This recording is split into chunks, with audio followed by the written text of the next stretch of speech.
ऊपर से विष धारण कर लिया।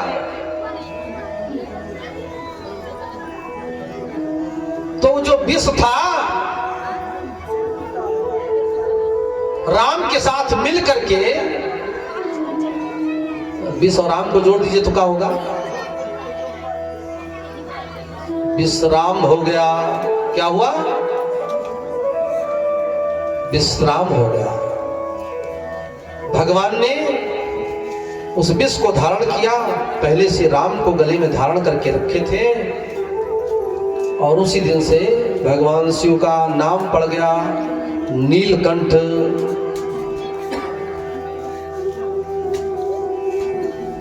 भगवान शिव चले गए।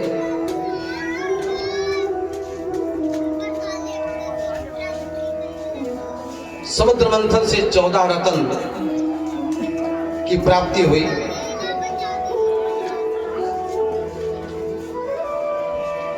कामधेनु गाय निकली। कामधेनु गाय जिसका काम यही था कि जो वस्तु आपको चाहिए वो कामधेनु देती है, उसी का नाम कामधेनु है। कामधेनु गाय के लिए सब लोग प्रेरित हुए। देवताओं ने कहा नहीं, ये ब्रह्मवादी ऋषियों के लिए है, ये गाय सबके रखने के लायक नहीं, ना देवता रख सकते हैं ना दैत्य रख सकते हैं। ये जो ब्रह्मवादी ऋषि हैं, संसार के कल्याण करने वाले ऋषि हैं, ये उनके लिए है। ये गाय की महिमा समाप्त हो जाएगी अगर दूसरी जगह चली जाएगी।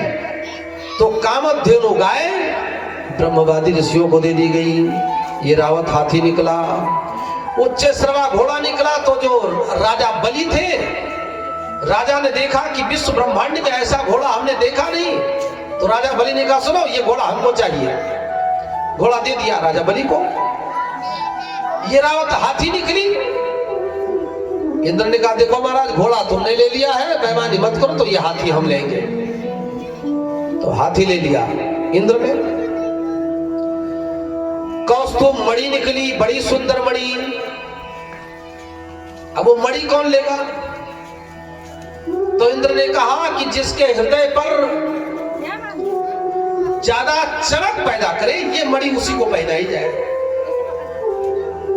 सभी के गले पर लगाया गया, किसी के गले में वो मणि चमकी नहीं। जैसे भगवान विष्णु के गले में वो मणि गई, वैसे वो चमक पड़ी। कहा अब तो ये मणि इनके लायक है, इसलिए भगवान कौस्तुभ मणि पहनते हैं।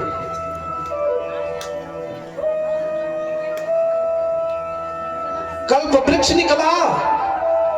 देवताओं ने कहा कि ये स्वर्ग में रहने वाला है। भगवान ने समझाया सुनो, ये स्वर्ग में रहेगा, ये दैत्यों के पास रहने वाला चीज नहीं है। देवता शांत थे, दैत्य बड़ी जोर जोर से हाहाकार करने नहीं, बेईमानी करोगे। भगवान ने कहा ज्यादा कूदोगे तो काम बंद हो जाएगा, अभी अमृत निकला नहीं है, वरना शांति से काम करो तो अमृत मिल जाएगा। दैत्य उनका चलो शांति से कर लिया गया। लालच अमृत की है।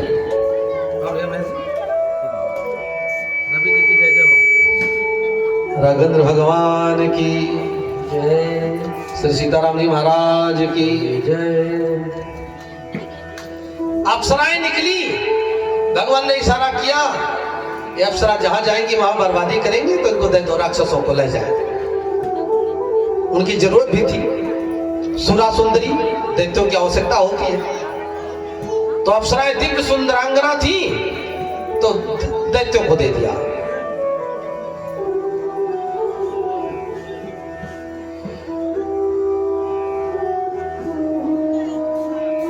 अप्सराओं ने जाने से इनकार कर दिया। कहा महाराज हम इस समुद्र में डूब करके मर जाएंगे, बताओ तो अभी डूब जाऊं।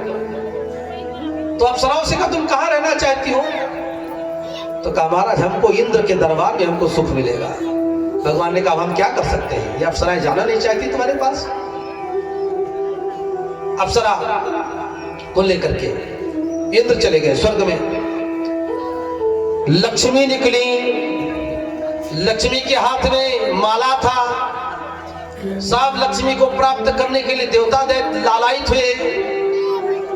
भगवान ने कहा सुनो, भगवान उसमें देवता बन करके आए हैं, साक्षात विष्णु बन करके नहीं आए हैं। भगवान ने कहा सुनो देवता दैत्यों, लक्ष्मी को स्वतंत्र कर दो कि जिसके गले में मन हो उसके गले में माला डाल दे।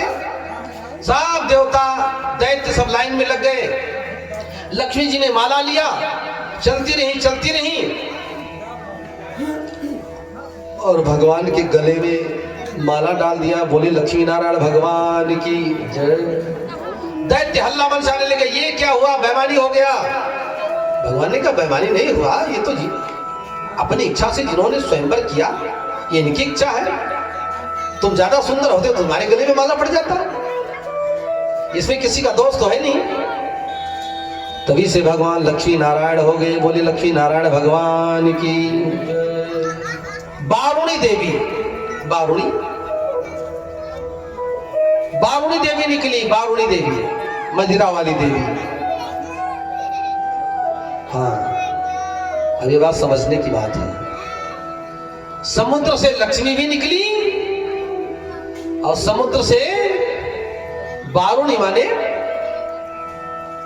मदिरा की उत्पत्ति भी समुद्र से ही हुई। इसलिए लक्ष्मी देवी और बारुणी देवी ये दोनों बहन हैं, लेकिन एक शर्त हुआ उसी जगह पर। बारुणी देवी ने लक्ष्मी देवी से कहा, लक्ष्मी देवी ने बारुणी देवी से कहा कि जहां तुम रहोगी वहां मैं नहीं रहूंगी, जहां मैं रहूंगी वहां तुम नहीं रहोगी। समझ में आ रहा है? श्री सीताराम जी महाराज की जय। जहां दारू होगा वहां लक्ष्मी नहीं रहेंगी, जहां लक्ष्मी होगी वहां दारू नहीं रहेगी। जेब में लक्ष्मी है तो लक्ष्मी चली जाएंगी, तब बोतल उधर से आएगी, है नहीं है? तो बारुणी का लक्ष्मी का विरोध उसी समय तय हुआ कि जहां तुम रहोगी वहां मैं नहीं रहूंगी और जहां मैं रहूंगी वहां तुम नहीं रहोगी। तो इधर देवताओं के पक्ष में, भगवान के पक्ष में लक्ष्मी आ गई, तो बारुणी देवी चली गई दैत्यों के पक्ष में।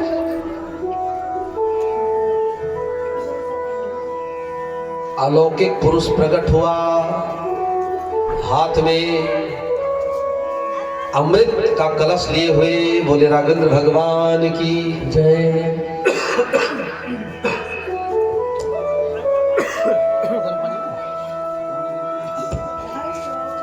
एक अलौकिक पुरुष प्रकट हुआ, हाथ में अमृत का कलश लेकर के। जैसे अमृत का कलश निकला, सब सर्पों की रस्सी छोड़ करके भगे। हो गया, काम हो गया, छोड़ दो, भगो, अमृत निकला। सब दौड़ करके उस अलौकिक पुरुष के पास जाने लगे। अलौकिक पुरुष ने हाथ में वो कलश लिया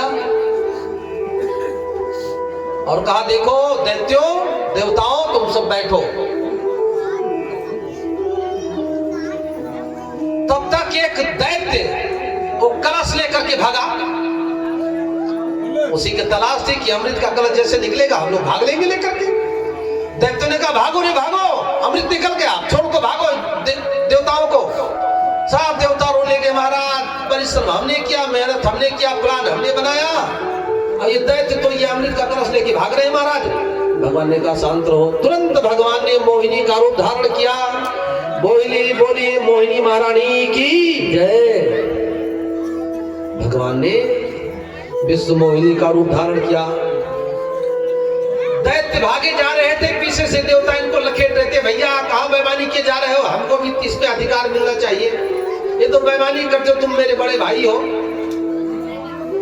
हम लोगों ने मिल करके परिश्रम किया था, सारा अमृत तुम ही भागे ले जा रहे हो, भैया रुको तो रुको।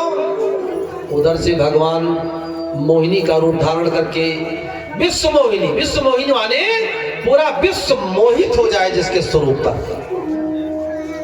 है। मोहिनी रूप आपने देखा है? नहीं देखा है। एक बड़ा आकर्षण होता है मोहिनी रूप में, और वो विश्व मोहिनी। एक होता है सुंदर स्त्री, जानते हैं सुंदर स्त्री? सुंदर स्त्री में एक आकर्षण होती है, और मोहिनी में तो अति आकर्षण होती है, जो मोहिनी हो उसमें अति आकर्षण होती है। अब कल्पना कीजिए भगवान ने विश्व मोहिनी का स्वरूप धारण किया, कैसा स्वरूप होगा। जैसे दैत्यों ने देखा अमृत भूल गए, आंखें फाड़ फाड़ करके मुझसे मोहिनी को देखने लगे। अरे राम राम भगवान, वो दैत्य के मुंह से राम राम निकलने लगा, भूल गए कि मैं दैत्य हूं। ओहो ये सुंदर महासुंदरी विश्व सुंदरी विश्व मोहिनी भगवान खड़े हो गए। अरे कहा तुम लोग कहां भागे जा रहे हो? आज पहली बार देख रही हूं कि देवता दैत्य दोनों भाग के जा रहे हैं। कहां भागे जा रहे हो? सब रुक गए। अरे देवी हम तो भागे जा रहे थे अमृत लेकर के, लेकिन तुमको देखा तो ये अमृत में भूल गया। तुमसे बड़ा अमृत संसार में क्या है? भगवान ने कहा अच्छा ये है क्या बताओ तो। अब भगवान ने सबको बातों में फंसा लिया। दैत्यों ने कहा कि देखो देवी, हम लोगों ने बड़ा मेहनत किया है, परिश्रम किया है, समुद्र मंथन किया है, बहुत सारे रत्न निकले, हम भाइयों ने मिलकर के बांट लिया, ये अमृत का कलश निकला है, तो हम लोगों ने ज्यादा मेहनत किया है, हमारी सत्ता है इस समय, इसलिए चाहते हैं कि हम पिए। विश्व मोहिनी ने कहा कि देखो दैत्यों कि तुम महान हो, कश्यप ऋषि की संतान हो, बेईमानी करना तुमको शोभा नहीं देती है, ये देवता भी तुम्हारे भाई है, तो क्यों ना सब लोग मिल करके बांट लो। दैत्य मोहित हो गए, कहा देवी तुम अगर कहती हो तो लाभ ठीक है, बांट देता हूं, लेकिन मैं चाहता हूं कि ये अमृत अगर तुम अपने हाथों से अगर पिलाओगी तो ये तो महाअमृत हो जाएगा देवी, तो तुम अपने हाथों से हमको पिला दो। विश्व मोहिनी ने कहा रे ये गलती कभी न करना, मैं एक नारी हूं, ना जानना पहचान, मैं तेरा मेहमान, ना मुझे जानते हो ना पहचानते हो, और इतना महंगा अमृत हमको बांटने के लिए बोल रहे हो तुम। भला हम जैसी नारी पर, हम जैसी महिला पर विश्वास करना ये तुम्हारा